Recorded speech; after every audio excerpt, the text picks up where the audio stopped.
আল্লাহ আমার রব, এই রবি আমার সব। দামে দামে তুন মনে তারি অনুভব। তোমার দুনিয়াতে আমি যেদিকে তাকাই, অথই নিয়ামতে ডুবে আছি সবাই। পাক পাখালির গানে শুনি তসবি কলো রব, তসবি কলো রব, আল্লাহ আমার রব। আসসালামু আলাইকুম। আলহামদুলিল্লাহ, আসসালাতু ওয়াসসালামু আলা রাসূলিল্লাহ। প্রিয় দর্শক, আপনারা যারা দেশে আছেন প্রবাসে, সবাইকে জানাই অনেক অনেক প্রীতি ও শুভেচ্ছা। শুরু হলো এনটিভি আয়োজিত এবং লাভ হলো নিবেদিত জুমাবারের লাইভ অনুষ্ঠান আপনার জিজ্ঞাসা। আপনাদের সাথে আছি আমি জয়নুল আবেদিন আজাদ।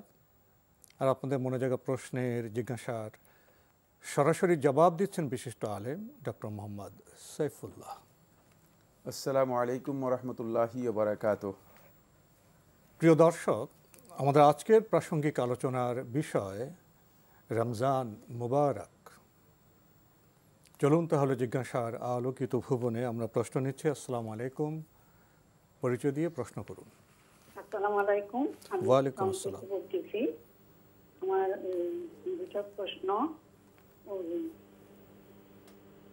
জি বলুন। আমি 5 ওয়াক্ত নামাজ পড়ি, তো আমার বয়স 55 এর উপরে।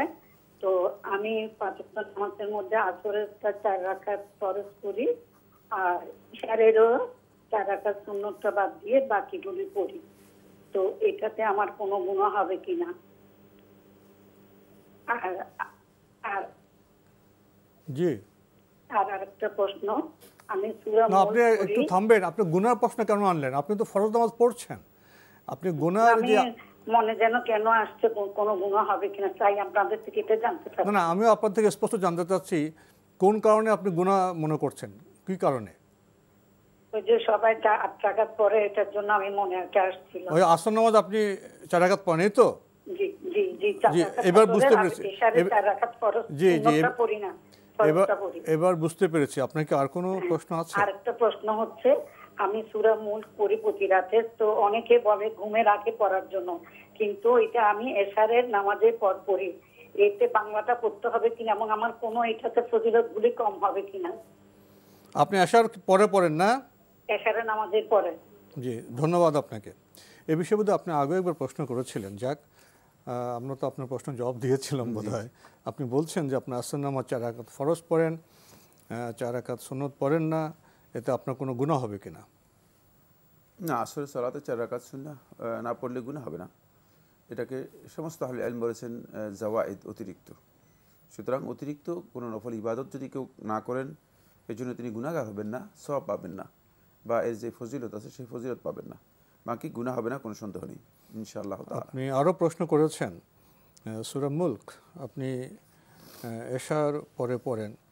আপনাকে কেউ কেউ বলেছেন যে ঘুমের আগে পড়তে হবে। তো আপনি যে এশার পরে পড়ছেন, এতে আপনি ফজিলত পাবেন কিনা, এটা ওনার প্রশ্ন। হ্যাঁ, পেয়ে যাবেন। আপনি সূরা মুলক ঘুমের আগে পড়তে হবে এটা শর্ত নয়। যদি আপনি রাত্রে পড়েন তাহলে আপনি এই ফজিলত পেয়ে যাবেন ইনশাআল্লাহ তাআলা। আমরা জানলাম বিষয়গুলি সম্পর্কে। প্রিয় দর্শক, প্রশ্ন নিচ্ছি। আসসালামু আলাইকুম, পরিচয় দিয়ে প্রশ্ন করুন। ওয়ালাইকুম আসসালাম ওয়া রাহমাতুল্লাহ। আমি বগুড়া থেকে ফাতেমা বলছিলাম। জি বলুন। জি, আমার প্রথম প্রশ্নটা হচ্ছে, পেটে বাচ্চা থাকা অবস্থায় যে মেয়েরা বমি করে অনেকবার, তো রোজা তাদের কি রোজা হবে না রোজা ভেঙে যাবে? আচ্ছা। আর দ্বিতীয় প্রশ্নটা হচ্ছে, মেয়েরা যে মাসে অসুস্থ হয়, সেই অসুস্থ থাকা অবস্থায় 5 ওয়াক্ত নামাজে যে ফরজ নামাজের পর যে আমলগুলো করে, আয়াতুল কুরসি, আল্লাহু আনতা সালাম, এগুলা দোয়া, সুবহানাল্লাহ, আলহামদুলিল্লাহ, তাকবীর, এগুলা দোয়া কি ওই নিয়মই করতে পারবে নাকি জি করতে পারবে কিনা? জি জি, ধন্যবাদ আপনাকে। প্রথম প্রশ্ন, যে বমি হয় বারবার, এতে কি রোজা ভেঙে যাবে? না, এতে সিয়াম নষ্ট হবে না, যেহেতু ইচ্ছাকৃত তার এই বমি হচ্ছে না। এই বমি তার অনিচ্ছায় হয়ে থাকে। কোনো কাজ যদি অনিচ্ছাকৃত কোনো ব্যক্তির হয়, তাহলে এই কাজের জন্য ইসলামী শরীয়তে তাকে বাধ্য করা হবে না, বা এর জন্য তার উপর কোনো কিছু বর্তাবে না। পিরিয়ড অবস্থায় নারীরা পাঁচ ওয়াক্ত যখন নামাজ পড়েন এরপরে যে আমলগুলো করেন, তো পিরিয়ড অবস্থায় ওই আমলগুলো কি তারা করতে পারবেন? না, পিরিয়ড অবস্থায় শুধুমাত্র আপনি কোরআন কারীম তেলাওয়াত করতে পারবেন না, বাকি অন্য যে আমলগুলো আছে সেগুলো করতে পারবেন। কোরআন কারীম তেলাওয়াত করতে পারবেন না, বাকি আমলগুলো করতে কোনো বাধা করতে নেই। পারবেন। আমরা জানলাম বিষয়গুলি সম্পর্কে। প্রিয় দর্শক, প্রশ্ন নিচ্ছি। আসসালামু আলাইকুম, পরিচয় দিয়ে প্রশ্ন করুন। ওয়ালাইকুম আসসালাম। হুজুর, আমি গিয়াসউদ্দিন বলছি। জি হুজুর, আমি বলছিলাম বাপ মা যদি সন্তানের জন্য দোয়া করে সেটা কবুল হয়ে যায়, কিন্তু এক ব্যক্তি হারাম টাকা ইনকাম করে, সেই টাকা দিয়ে বাপ মাকে প্রতিপালন করছে বৃদ্ধ বয়সে, এবং বাপ মা খুব খুশি, ছেলেকে কিচ্ছু বলছে না, বরং ছেলের জন্য দোয়া করে, আল্লাহ আমার সন্তানকে হিসেবে জান্নাতবাসী করে দিও। এই দোয়া কি কবুল হবে? এটাই। ধন্যবাদ আপনাকে। আপনি বলছেন যে সন্তানের জন্য বাবা মা দোয়া করলে কবুল হয়, এটা আপনি জেনেছেন। আপনার প্রশ্ন হলো, হারাম টাকা যদি সন্তান বাবা মার দেখভাল করেন, খেদমত করেন এবং বাবা মা খুশি হয়ে সন্তানের জন্য দোয়া করেন, বেহেশত নসিবের দোয়া করেন, সে দোয়া কি কবুল হবে? হ্যাঁ, দোয়া কবুল হবে, দোয়া কবুল হবে। আল্লাহ সুবহানাহু ওয়া তাআলা হয়তো তাকে এমন অবস্থায় নিয়ে যাবেন যে অবস্থায় সে মানে জান্নাত লাভ করতে পারে। কারণ মানুষের শেষ পরিণতি সম্পর্কে তো আমরা জানি না, আল্লাহ রাব্বুল আলামিন। বাবা মা দোয়ার বরকতে শুদ্ধ হয়ে যেতে পারেন, শুদ্ধ হয়ে যাবেন, শেষ আমল ভালো হতে পারে। শেষ আমলটুকু হবে একেবারেই একজন পাক্কা ইমানদার ব্যক্তির, বরং ওই ব্যক্তির চেয়ে উত্তম হতে পারে যে ব্যক্তি সারা জীবন ভালো কাজ করে শেষের দিকে খারাপ কাজ করেছে। এখানে কিছু ভাববার বিষয় আছে, আশা করি আমরা সেটা উপলব্ধি করতে পারবো। প্রিয় দর্শক, প্রশ্ন নিচ্ছি। আসসালামু আলাইকুম, পরিচয় দিয়ে প্রশ্ন করুন। আমার প্রশ্নটা কি বলবো? জি বলুন, আপনি কোত্থেকে কে বলছেন? জি, আমি ঢাকা থেকে বলছি। কে বলছেন? জি, আমার প্রশ্নটা হচ্ছে যে আমি একজন মানে গরিব, তাকে আমি তার ভিটে বাটি বিক্রি করে দিয়েছে, আমি সেই বিটিটা কিনে নিয়েছি।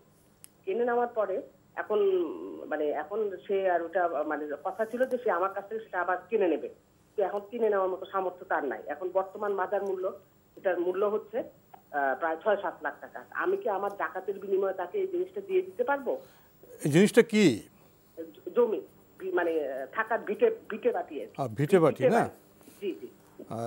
আমি আমার যে জাকাত হচ্ছে, আমি যে পরিমাণ জাকাত দেই, সেই জাকাতটা না দিয়ে আমি কি তাকে ওই ভিটিটা রেজিস্ট্রি করে দিয়ে দিতে পারবো, নাকি তাকে টাকা দিয়ে দিব এবং তখন সে টাকা দিয়ে আমার কাছ থেকে কিনে নেবে? মানে আপনি ওনার ভিটেটা আপনি নিয়েছেন টাকার বিনিময়ে, এই তো? না না, হ্যাঁ, প্রথমে আমি টাকার বিনিময়ে নিয়েছেন, এখন টাকা শোধ করতে পারছেন না। না, এখন সে কথা ছিল যে সে আমার কাছ থেকে, মানে তাকে আমি সে আমার কাছ থেকে আবার কিনে নেবে। কিন্তু যখন আমি কিনেছি তখন সেটার মূল্য ছিল 50,000। এখন বর্তমানে এটা মার্কেট মানে মূল্য হচ্ছে প্রায় 6-7 লাখ টাকা।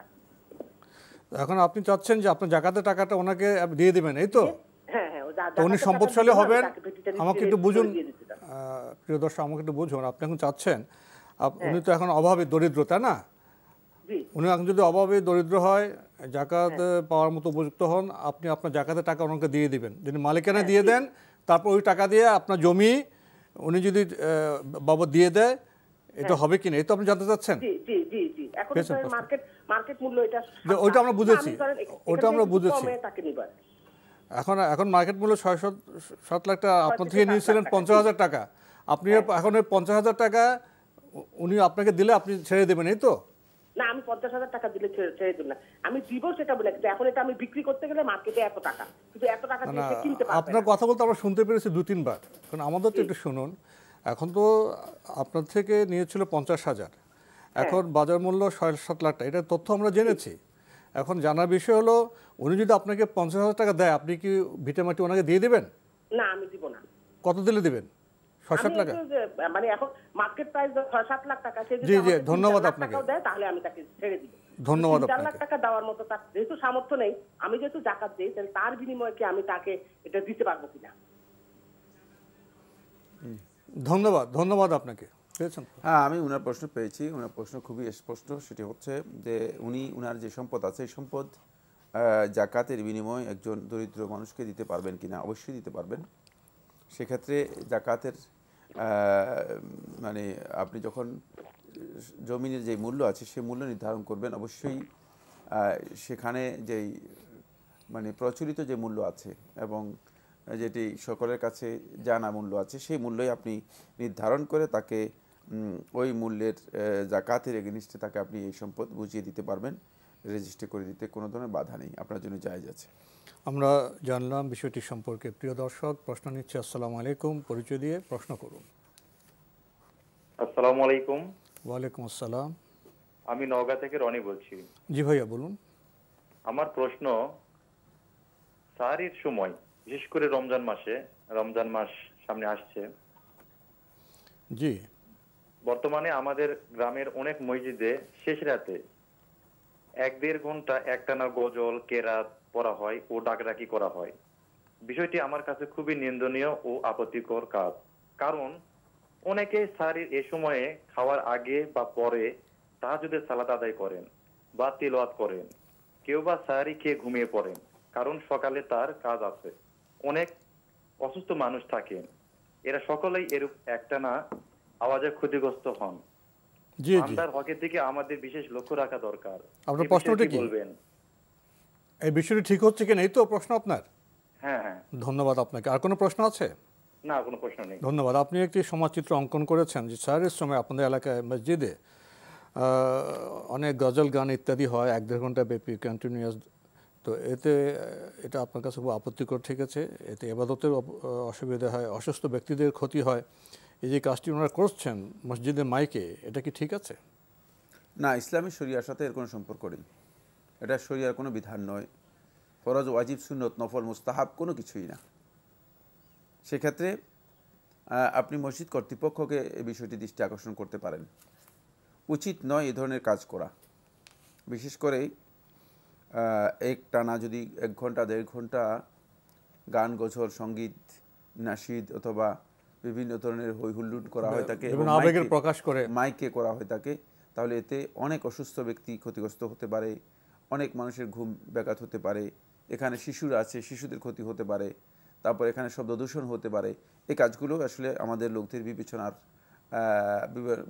বিবেচনাগত দিক থেকে দুর্বলতা আছে, অনেকের কম বিবেচনার কারণে এই কাজগুলো করে থাকেন। সুতরাং মসজিদ কর্তৃপক্ষের উচিত হচ্ছে বিষয়গুলো দৃষ্টি আকর্ষণ করা। বিশেষ করে মসজিদের মুয়াজ্জিন খাদিম যারা আছে, এরা অনেকে ইসলামী শরিয়ার মৌলিক জ্ঞানগুলো জানে না, ফলে হয়তো এই কাজগুলো তারা করে থাকেন, কিন্তু এটি মোটেও উচিত নয়। আর লোকদেরকে সাহরির জন্য এখন জাগানো, এটা এখন খুবই ইম্পর্টেন্ট বিষয় নয়। কারণ প্রত্যেকের কাছেই এখন বিভিন্ন ডিভাইস আছে, অ্যালার্ম আছে, মানে সে জাগার জন্য এখন যথাযথ ব্যবস্থা তার কাছে আছে, মানে প্রচুর ব্যবস্থা আছে। সুতরাং এক্ষেত্রে একেবারে তাকে জাগাতেই হবে, মাইকে বলতে হবে, এটা আমি খুব প্রয়োজন মনে করি না। তারপরে যদি কোথাও কেউ মনে করে থাকেন যে প্রয়োজন আছে, তাহলে একবার দুইবার হয়তো বলতে পারেন যে সাহারির সময় হয়েছে, আপনারা সাহারি খেয়ে নিন বা সাহারির জন্য আপনারা উঠুন। এটা তো 2-1 মিনিটের ব্যাপার, 2-1 মিনিটের ব্যাপার। একবার দুইবার হয়তো মাইকে বলতে পারে, তবে এটাও বলা রাসূলুল্লাহ সাল্লাল্লাহু আলাইহি ওয়াসাল্লামের সুন্নাহ থেকে অথবা সাহাবায়ে কেরামদের আমল থেকে প্রমাণিত হয়নি। জি, আমরা জানলাম বিষয়টি সম্পর্কে। প্রিয় দর্শক, প্রশ্ন নিচ্ছে। আসসালামু আলাইকুম, পরিচয় দিয়ে প্রশ্ন করুন। ওয়ালাইকুম আসসালাম, বগুড়া থেকে ফাতেমা বলছি। জি, আমার প্রথম প্রশ্ন হচ্ছে, স্বামী স্ত্রী মারা গেছে, কিন্তু স্বামী আগে সামর্থ্য ছিল না, কিন্তু পরে সামর্থ্য হয়েছে মহারণা দেওয়ার। সেক্ষেত্রে তিনি কি তার স্ত্রীর নামে সেই টাকাটা, মহারণা টাকাটা মসজিদ অথবা মাদ্রাসাকে দান করে দিতে পারবেন? সাদকায়ে জারিয়া যে বলতে যা বোঝায় আর কি সেখানে। আর দ্বিতীয় প্রশ্ন হচ্ছে, তারাবির নামাজে যদি হাফেজ খুব দ্রুত পড়ে, মানে এক কথায় যে হয়তো নামাজ পড়ে মজা পাচ্ছে না, মানে ভালো মতো বুঝছে না, তাহলে সেখানে না পড়ে কি বাড়িতে যদি পড়তে চায় কেউ, তাহলে সেটা কি উত্তম হবে, নাকি যেভাবে পড়ুক সেটা মসজিদে পড়াটাই উত্তম হবে? ধন্যবাদ আপনাকে। আপনি দুইটা গুরুত্বপূর্ণ প্রশ্ন করেছেন। তো স্ত্রী উনি তো ইন্তেকাল করেছেন, স্বামী ওনার জীবিত অবস্থায় মোহরানা আদায় করতে পারেননি। এখন সে টাকা কি মসজিদে বা মাদ্রাসায় দিতে পারবেন? না, মসজিদ মাদ্রাসা দিবেন কেন? কারণ এর হকদার যারা আছে তাদেরকে দিবেন, ওর উত্তরাধিকার তো আছে। ইন্তেকাল করলেন, এর মধ্যে মোহরানা দিতে পারলেন না। হ্যাঁ, ইন্তেকাল করে দিতে পারেন নাই, হয়তো তার সামর্থ্য ছিল না, সেটা ভিন্ন কথা। কিন্তু এখন যেহেতু তার সামর্থ্য আছে, তিনি এর উত্তরাধিকারী যারা আছে তাদেরকে এই টাকা বুঝিয়ে দেবেন। মহিলার উত্তরাধিকারী যারা আছে, এই ক্ষেত্রে যদি স্ত্রীর উত্তরাধিকারী যারা আছে তারা বলে যে না, আমাদেরকে দেওয়ার দরকার নেই। এটি আপনি তার জন্য ফিসাবিলিল্লাহ, দিনের কোনো কাজে, কল্যাণের কোনো কাজে, অথবা মসজিদ উত্তরাধিকারীদের অনুমতি নিয়ে দিতে পারবেন। কিন্তু হক হয়ে গেছে উত্তরাধিকারীদের, ওদের অনুমতি লাগবে। জি, ওদের অনুমতি অবশ্যই লাগবে, কারণ ওদের হক এটি। খুবই গুরুত্বপূর্ণ বিষয় আমরা অবগত হলাম। প্রিয় দর্শক, আরও প্রশ্ন করেছেন। সামনে তো মাহে রমজান, তারাবি আমাদের গুরুত্বপূর্ণ ইবাদত। ওনার প্রশ্ন হলো, যেভাবে মসজিদে দ্রুত তারাবি পড়া হয় সেটা সুন্দর হয় না, এর পরিবর্তে কি বাড়িতে পড়তে পারবেন, নাকি যে কোনো অবস্থায় মসজিদে পড়াটাই ভালো? না, দ্রুত কাকে বলা হয় থাকে? দ্রুত যদি এমন হয় যে সালাতই হবে না, তাহলে সেখানে পড়ার কোনো বৈধতা নেই। আর দ্রুত যদি এমন হয় যে সালাত হবে কিন্তু তাড়াহুড়ো করেন অনেক বেশি, তাহলে আপনি মসজিদে জামাতে আদায় করা আপনার জন্য উত্তম। আর ঘরে পড়া যদি আপনার জন্য মানে উত্তম মানে আপনার যদি সুযোগ থাকে বেশি, এবং আপনি যদি কোরআনে কারীমের হাফেজ হন এবং আপনি অনেক দীর্ঘক্ষণ তেলাওয়াত করার মতো সামর্থ্য থাকে, তাহলে আপনি ঘরেও পড়তে পারেন। কারণ তারাবি সালাতের জন্য শর্ত নয় যে জামাতে পড়তে হবে, তবে জামাতে পড়াটা উত্তম, যেহেতু জামাতের ফজিলতটুকু আপনি পেয়ে যাবেন। রমাদান ছাড়া জামাতের এই ফজিলতটুকু পাবেন না, এই কারণেই আপনি জামাতে পড়াটা আপনার জন্য উত্তম। কিন্তু যদি দেখেন যে জামাতে পড়লে সালাতেই হবে না, মানে এমন দ্রুত যে কোথাও কোথাও দেখা যায় রুকু সিজদা কোনোটাই ঠিক মতো করে না, যদি রুকু সিজদা এগুলো ঠিক মতো না করে, তাহলে এখানে সালাত আদায় করা যায়। তারাবি সালাত পড়তে যেটা বোঝানো হয়, জি জি জি, সেই প্রশান্তি যদি না থাকে তাহলে তো একটা সমস্যা হয়ে যায়। না, সেটা আরেক বিষয়, প্রশান্তি আরেক মাসআলা। প্রশান্তি তো অবশ্যই ভিন্ন বিষয়, কিন্তু এটা হচ্ছে মানে এমন দ্রুত পড়া যে সালাতই হবে না, সূরাটা ঠিকমতো পড়া হচ্ছে না, শুনতে পাচ্ছি না, বুঝতে পারতেছি না। জি, আমরা জানলাম বিষয়গুলো সম্পর্কে। প্রিয় দর্শক, প্রশ্ন নিচ্ছি। আসসালামু আলাইকুম, পরিচয় দিয়ে প্রশ্ন করুন। জি, আসসালামু আলাইকুম। ওয়ালাইকুম আসসালাম। জি, আমি গোবিন্দগঞ্জ থেকে বলেছি, শাহজাহান। জি, বলুন। এই যে সেহেরি খাওয়ার সময় হয়তো আমি ঘুমিয়ে গেছি, এমন সময় উঠে দেখি যে হয়তো ফজরের আযান হচ্ছে। জি, এখন ওই সময় আমি উঠে তো সেহেরি খেতে পারবো না, জি। তাহলে কি আমার রোজাটা হবে? আর কোনো প্রশ্ন আছে? হ্যাঁ, আর একটা, ইফতারের সময় এমন কোনো জায়গায় আছে যে সেখানে আমার নিকটে কোনো ইফতারি নেই, অথবা পার্শ্ববর্তীতে কোনো ইফতার করার মতো কোনো জায়গাও নেই, সেই ক্ষেত্রে আমি ইফতারটা করবো কি দিয়ে? ধন্যবাদ আপনাকে। খুবই আপনি জীবন ঘনিষ্ঠ দুটি প্রশ্ন করেছেন। আপনি ঘুম থেকে দেরিতে উঠেছেন, আজান হচ্ছে, তো সারি তো আর খেতে পারবেন না, এতে কোনো রোজা হবে? উনি না, আপনি রোজার নিয়ত করবেন, শুধুমাত্র রোজা হয়ে যাবে, কোনো অসুবিধা নেই। আর সাহারি মানে খেতেই হবে, এটা বাধ্যতামূলক নয়। মানে সারি না খেলেও নিয়ত করলে রোজা হয়ে যাবে? রোজা হয়ে যাবে, আপনি নিয়ত করে নেবেন, সিয়ামের যথেষ্ট হয়ে যাবে। তবে এমনভাবে ঘুমিয়ে যাবেন যেভাবে ঘুমিয়ে গেলে একবারে আজান হয়ে যাবে, এগুলো অলসতার লক্ষণ। খাবার কম খাবেন, তাহলে ইনশাআল্লাহ তাআলা রাতের খাবার কম খেলে, রাতের খাবার কম খাবেন, তাহলে আপনি অবশ্যই জাগতে পারবেন ইনশাআল্লাহ। আরেকটি প্রশ্ন, ইফতারের সময় যদি উনি এমন জায়গায় আছেন, ওনার ইফতার নেই, আশেপাশে ইফতার করতে পারলেন না, তখন কি হবে? না, যদি কোথাও আপনি এমন জায়গায় আছেন যে ইফতারের কিছুই নেই, শুধুমাত্র ইফতার নিয়ত করবেন, তাহলে আপনার ইফতারের ফজিলত পেয়ে যাবেন। ইফতারের কিছু না খেলেও নিয়তের কারণে সিয়াম শেষ হয়ে যাবে। সেক্ষেত্রে আপনি পরবর্তীতে গিয়ে যদি খাবার সুযোগ থাকে কোথাও খেয়ে নেবেন ইনশাআল্লাহ। না, রোজার কোনো ক্ষতি হবে না, রোজার কোনো ক্ষতি হবে না, এবং ইফতারও হয়ে যাবে, ইফতারের ফজিলত পেয়ে যাবেন। হ্যাঁ, এটা পরিস্থিতি নিয়ত করলে ফজিলত পেয়ে যাবেন, কিন্তু যদি নিয়ত না করেন ফজিলত পাবেন। নিয়ত করতে হবে ইফতারে, অবশ্যই যে ইফতার নিয়ত করতে হবে। জি, আমি ইফতার করছি। জি, নিয়ত করার অর্থ এই নয় যে মুখে বলতে হবে, মানে অন্তরে একটু যে মানে আমি সিয়াম ইফতারের সময় আমি ইফতার এখন বস্তু নাই, পরে গিয়ে পেলে তখন খেয়ে নেবেন। আমরা জানলাম বিষয় দুটি সম্পর্কে। প্রিয় দর্শক, প্রশ্ন নিচ্ছে। আসসালামু আলাইকুম, পরিচয় দিয়ে প্রশ্ন করুন। হ্যালো, আসসালামু আলাইকুম। ওয়ালাইকুম আসসালাম। জি, আসসালামু আলাইকুম। ওয়ালাইকুম আসসালাম। আমি সিলেট থেকে বলছি, প্লিজ। কে বলছেন? Professor doctor Ruhul Amin. জি, বলুন। Professor doctor Ruhul Amin. জি, আপনাকে শুনতে পেরেছি, বলুন। আচ্ছা, আমার প্রশ্ন দুইটা। একটা হলো যে তারাবির নামাজের বিষয়ে, যে আসলে তারাবির নামাজে 8 রাকাত পড়লে কোনো ক্ষতি আছে কিনা, সেই একটা বিষয় এক। নাম্বার 2 হলো যে জাকাতের বিষয়ে, যে আসলে আমি যে জব করি সেই জবের আমার বার্ষিক এক্সপেন্ডিচারের পরে আমার কিছু লোনও আছে। পারিবারিক লোন। তো আমার এক্সপেন্ডিচারের পরে আমার ব্যাংকে কোনো গচ্ছিত টাকা থাকে না। বাট আমি যে ধরনের জব করি বা যে নেচারের যে স্কেলে বেতন পাই, সেই স্কেলে বেতন অনুযায়ী যে আমার লেভেলে যারা আছে আমার কলিগ, তারা জাকাত টাকা দেন বিভিন্ন সময়। কিন্তু আমার কিন্তু আসলে ব্যাংকে কোনো রিজার্ভ মানি থাকে না বা আমার হাতেও কোনো টাকা থাকে না এক্সট্রা।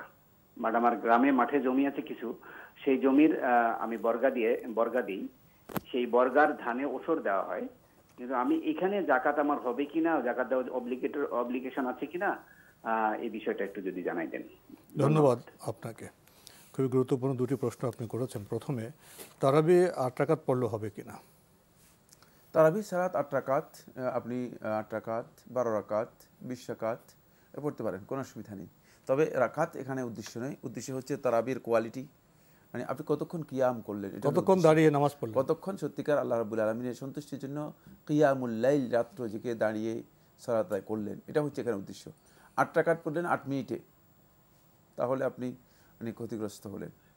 8 রাকাত পড়লেন আপনি 2 ঘন্টায়, তাহলে আপনি এখানে সত্যিকার কিয়ামুল লাইলের যেই চেতনা আছে সেই চেতনা আপনি সত্যিকার বাস্তবায়ন করতে পেরেছেন। 20 রাকাত পড়লেন 20 মিনিটে, আপনি এখানে ক্ষতিগ্রস্ত হলেন। আর 20 রাকাত আপনি পড়লেন আপনি 2.5 ঘন্টায়, 3 ঘন্টায়, তাহলে আপনি এখানে ঠিক রাখলেন। এখানে উদ্দেশ্য হচ্ছে মূলত রাতের নামাজে তুলুল কিয়াম, তুলুল কুনুত, এটা আল্লাহ তাআলার কাছে সবচেয়ে বেশি প্রিয়, সবচেয়ে বেশি পছন্দনীয়, যে দীর্ঘক্ষণ দাঁড়িয়ে আল্লাহ রাব্বুল আলামিনের কাছে কোরআন তেলাওয়াত, দীর্ঘ কিরাত করা, দীর্ঘ কিরাত পড়লেন, এটা হচ্ছে এখানে মূল উদ্দেশ্য। সুতরাং এখানে রাকাতের সংখ্যা খুব বেশি বাধ্যতামূলক বিষয় নয়। নবী সাল্লাল্লাহু আলাইহি ওয়াসাল্লাম রাতের নামাজের জন্য 8 রাকাতকে নিজের জন্য নির্ধারণ করে নিয়েছেন। সেক্ষেত্রে যদি 8 রাকাতকে নির্ধারণ করেন, কেউ নির্ধারণ করতে পারেন, তবে নবী সাল্লাল্লাহু আলাইহি ওয়াসাল্লামের সেই রাকাতগুলো ছিল অনেক দীর্ঘ, সেভাবেই অবশ্যই আদায় করতে হবে, সেভাবে আদায় করার জন্য চেষ্টা করতে হবে। আমাদের ভাই জাকাত প্রসঙ্গে কিছু কথা বলেছেন, যে উনি যে চাকরি করেন, যে অর্থ পান, তা ওনার শেষ হয়ে যায়, ওনার হাতে কোনো টাকা নেই, ব্যাংকেও টাকা নেই, ওনার কিছু লোনও আছে, তো এক্ষেত্রে ওনার জাকাতের অবস্থা কি হবে? আর একটি বলেছেন যে গ্রামে কিছু জমি আছে, বর্গা চাষের মাধ্যমে যে ফসল পান, উনি সেটা ওসর আদায় করেন, তো ওনার এই অবস্থাটা কেমন, ঠিক আছে কিনা? হ্যাঁ, আপনার বিষয় ঠিক আছে। আপনি যেহেতু আপনার কাছে কোনো টাকা নেই, আপনি টাকা দিবেন কিসের? সুতরাং আপনার বেতন আপনি যতই পান, খরচ হয়ে যায় না, বেতন খরচ হয়ে গেলে আপনার আর জাকাত আসবে না। জি, আমরা রমজানকে স্বাগত জানাতে চাই। আমরা কিভাবে স্বাগত জানাবো? আমরা যে রমজান মোবারক বললাম, এর তাৎপর্য কি, এ বিষয়ে কিছু বলবেন? ধন্যবাদ আপনাকে। অত্যন্ত গুরুত্বপূর্ণ একটি বিষয়, রমাদান মুবারক, এই বিষয়টি নিয়ে এসেছেন। আসলে রমাদান মাস আমাদের কাছে এত পরিচিত যে রমাদান মাসের আনন্দ এবং উল্লাসে আমাদের কবিরা অনেক কবিতাও লিখেছেন, অনেক কথা বলেছেন। তো এই রমাদান মাসটি আমাদের কাছে একদিকে আনন্দের, অপরদিকে রমাদান মাস হচ্ছে আল্লাহর পক্ষ থেকে আল্লাহর বান্দাদের উপর একটি অনেক বড় নিয়ামত, অনেক বড় অনুগ্রহ। রমাদান মাসে প্রথমেই রাসূলুল্লাহ সাল্লাল্লাহু আলাইহি ওয়াসাল্লাম সাহাবায়ে কিরামদেরকে রমাদানের আগমন উপলক্ষে অভিবাদন জানাতেন, এবং রাসূলুল্লাহ সাল্লাল্লাহু আলাইহি ওয়াসাল্লাম সাহাবায়ে কিরামদেরকে এর জন্য অনুপ্রাণিত করতেন, যাতে সাহাবায়ে কিরামদের মাঝে রমাদানের বিষয়ে উদ্দীপনা দেখা যায় এবং তারা রমাদানের জন্য যথাযথ প্রস্তুতি নিতে পারেন। রমাদান মাস সমাগত হলেই আল্লাহর হাবিব সাল্লাল্লাহু আলাইহি ওয়াসাল্লাম সাহাবায়ে কিরামদেরকে লক্ষ্য করে এভাবে বলেছেন, যে হাদিসটি ইমাম নাসাই রাহিমাহুল্লাহ তাআলা তার সুনানের মধ্যে বর্ণনা করেন, কাদ আদাল্লাকুম শাহরুন আযীম, যে একটি বিশাল মহিমান্বিত মাস তোমাদের সামনে ছায়া নিয়ে আসছে। শাহরুল আযীম, শাহরুন আযীম, শাহরুন মুবারক, বরকতময় মাস। মানে এই মাসে এটাকে রাসূল সাল্লাল্লাহু আলাইহি ওয়াসাল্লাম একদিকে বলেছেন শাহরুন আযীম, একটি মহিমান্বিত বড় মাস, মর্যাদার দিক থেকে এর বড়ত্ব শেষ করে বর্ণনা করা যাবে না, বর্ণনা করে শেষ করা যাবে না। অপর দিক থেকে এটি আল্লাহর পক্ষ থেকে একটি বরকতের মাস, বরকতের মাস।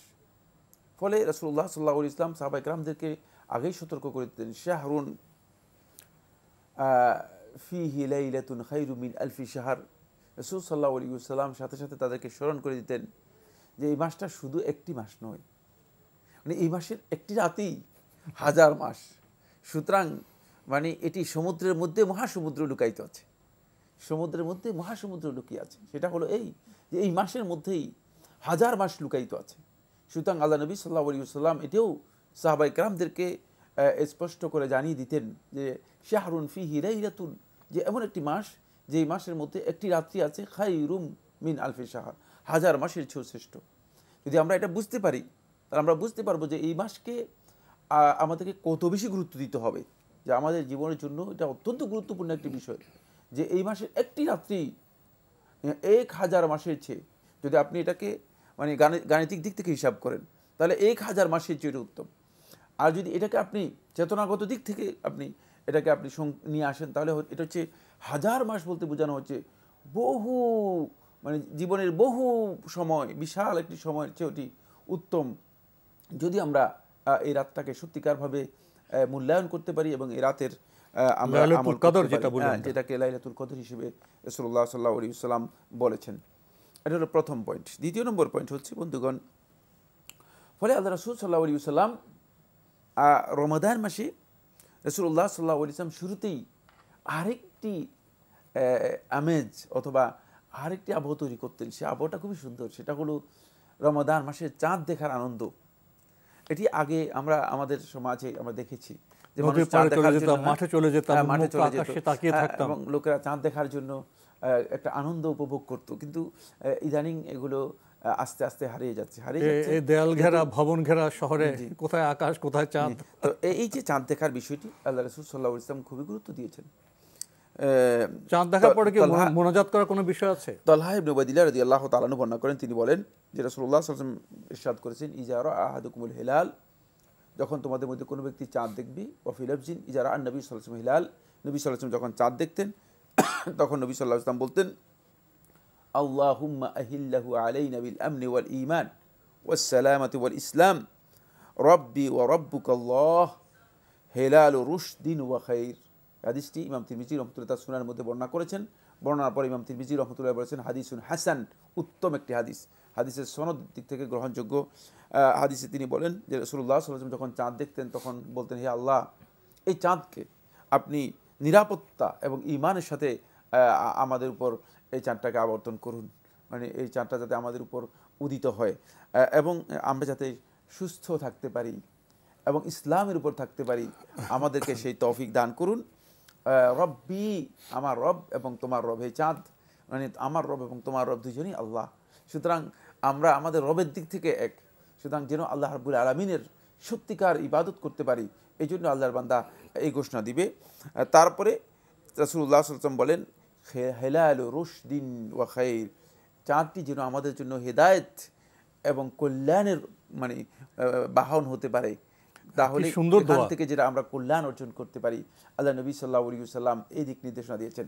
ফলে রমাদান মাসের চাঁদ দেখা, এটি রমাদান মাসের অভিবাদন গ্রহণ করার জন্য অত্যন্ত গুরুত্বপূর্ণ, রমাদান মাসকে স্বাগত জানার জন্য অত্যন্ত গুরুত্বপূর্ণ, এবং রমাদান মাসে চাঁদ দেখে আমরা এই ধরনের দোয়া করতে পারি, মানে এই দোয়া হচ্ছে আল্লাহ রাসূল সাল্লাল্লাহু আলাইহি ওয়াসাল্লাম শিখানো দোয়া, যেটা আমরা করতে পারি। এবং এই হাদিসে আমরা বলেছি যে ইমাম তিরমিজি রাহমাতুল্লাহ হাদিসটিকে হাসান বলেছেন, আহলে হাদিসদের মধ্যে অনেকে এই হাদিসটিকে হাসান বলেছেন। এরপরে যে বিষয়টি খুবই গুরুত্বপূর্ণ সেটি হলো আল্লাহ রাসূল সাল্লাল্লাহু আলাইহি ওয়াসাল্লাম সাহাবায়ে কেরামদেরকে এই রমাদান মাসের যে আজমত রয়েছে, এর আজমতের ধরনটা কেমন হবে। রাসূলুল্লাহ সাল্লাল্লাহু আলাইহি ওয়াসাল্লাম রমাদান মাসের শুরুতেই সাহাবায়ে কেরামদেরকে ইনফরমেশন দিতেন। কিভাবে? সহিহ মুসলিমের রওয়ায়াতের মধ্যে এসেছে, আবু হুরায়রা রাদিয়াল্লাহু বর্ণনা করেন, তিনি বলেন রাসূলুল্লাহ সাল্লাল্লাহু আলাইহি ওয়াসাল্লাম বলেছেন, ইজা দাখালা শাহরু রমাদান, যখন রমাদান মাস শুরু হয়ে যায়, মানে রমাদান মাস প্রবেশ করে, অথবা ইজা কানা আউয়ালু শাহরি রমাদান, যখন রমাদান মাসের প্রথম দিন শুরু হয়, ফুতিহাত আবওয়াবুস সামা, আসমানের দরজাগুলো খুলে দেওয়া হয়। এখানে আমাদেরকে অনেকগুলো আশাবাদ রাসূলুল্লাহ সাল্লাল্লাহু আলাইহি ওয়াসাল্লাম দিচ্ছেন, অনেকগুলো প্রশান্তির কথা এবং কল্যাণের কথা আল্লাহ নবী সাল্লাল্লাহু আলাইহি ওয়াসাল্লাম ইঙ্গিত দিচ্ছেন। ফুতিহাত আবওয়াবুস সামা, আসমানের দরজাগুলো খুলে দেওয়া হয়। অফিলাবস কোন রাওয়ায়াতের মধ্যে এসেছে ফুতিহাত আবওয়াবুর রাহমা, রহমতের দরজাগুলো খুলে দেওয়া হয়। ওয়াগুল্লিকাত আবওয়াবুন নার, জাহান্নামের দরজা বন্ধ করে দেওয়া হয়। ওয়াসুফিদাত মারাদাতুশ শায়াতিন, এবং দুষ্ট শয়তান যেগুলো আছে সেগুলোকে শিকলাবদ্ধ করে দেওয়া হয়ে থাকে। রমাদান মাসে আল্লাহ সুবহানাহু ওয়া তাআলা যাতে করে আল্লাহর বান্দা ইমানদার ব্যক্তিগণ নিজেদের জীবনে আল্লাহর বিধানকে সুন্দরভাবে স্বাগত জানাতে পারে, এবং এই যে ইবাদতের একটা মৌসুম, ইবাদতের এই মৌসুমে আল্লাহ রাব্বুল আলামিন আনুগত্য করে আল্লাহ রাব্বুল আলামিনের তাকওয়া অবলম্বন করতে পারে। এই জন্য আল্লাহ সুবহানাহু ওয়া তাআলা একটা বিশেষ আবহাওয়া, বিশেষ একটা পরিবেশ তৈরি করে দেন। সেই পরিবেশের প্রথম অংশ হচ্ছে যে দরজাগুলো আসমানে খুলে দেওয়া হয়। আসমানের দরজা খুলে দেওয়ার অর্থ কী? 3টি অর্থ রয়েছে, আহলে হাদিসগণ উল্লেখ করেছেন। 1 নম্বর হচ্ছে আল্লাহ সুবহানাহু ওয়া তাআলা বান্দাদের দোয়া কবুল করে থাকেন। 2 নম্বর হচ্ছে আল্লাহ রাব্বুল আলামিন অবারিত রহমত আল্লাহ রাব্বুল আলামিন বর্ষণ করেন। 3 নম্বর হচ্ছে বান্দাদেরকে আল্লাহ সুবহানাহু ওয়া তাআলা যাতে আল্লাহর কাছে দোয়া করতে মানে আর কোনো ধরনের প্রতিবন্ধক থাকবে না, সরাসরি দোয়া আল্লাহ রাব্বুল আলামিনের কাছে যাতে পৌঁছে, এই জন্য আল্লাহ সুবহানাহু ওয়া তাআলা রমাদানের মুক্ত আকাশ, মুক্ত পরিবেশ সহজে গ্রহণ করার বিষয় আছে। রমজানের আপনি যে কত কথা বললেন, দোয়ার কথা বললেন, এতে আমাদের আবেগ মথিত করে। আমরা মনে করতে পারি একটি সুন্দর সময় এসছে, সুন্দর মাস এসছে, আমরা নিজেদের জীবনযাপনকে উন্নত করে আল্লাহর কাছাকাছি আমরা চলে যাই, যেহেতু আকাশ উন্মুক্ত আছে।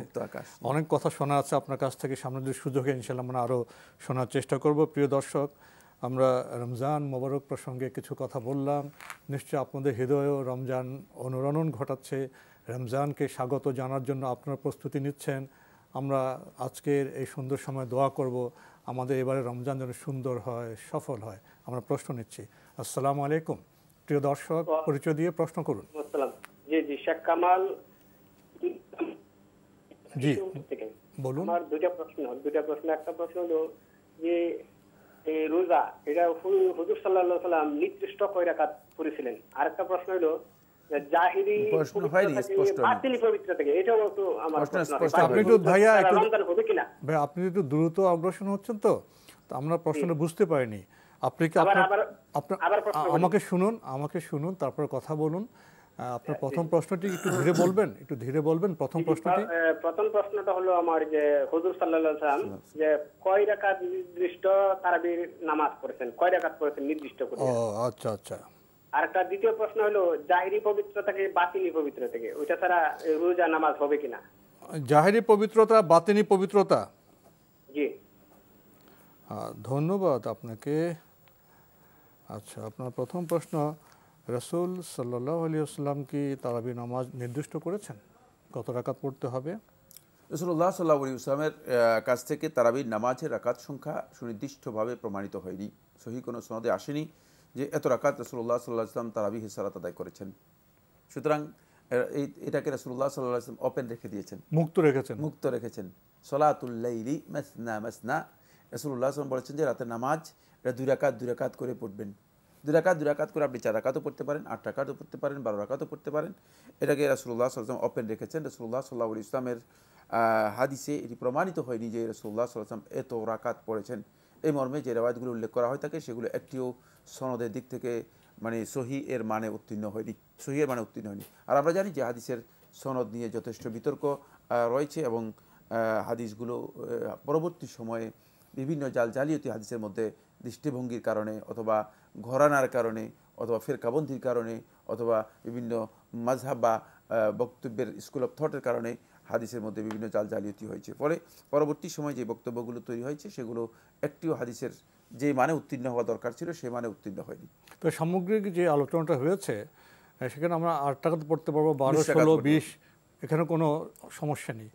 তবে মূল জিনিসটা হলো আমরা খুব ধীরে সুস্থে সময় নিয়ে আমরা তারাবি আদায় করবো, এটা বোধহয় মূল ব্যাপার। আরেকটি বিষয় উনি জানতে চেয়েছেন পবিত্রতা প্রসঙ্গে, জাহিরি পবিত্রতা, বাতিনি পবিত্রতা, এই বিষয়গুলো সম্পর্কে।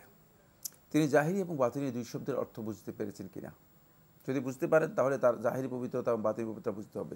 এটা এই জন্য একটি অত্যন্ত মানে ভাইটাল বিষয়, খুব ভালো করে বুঝতে হবে।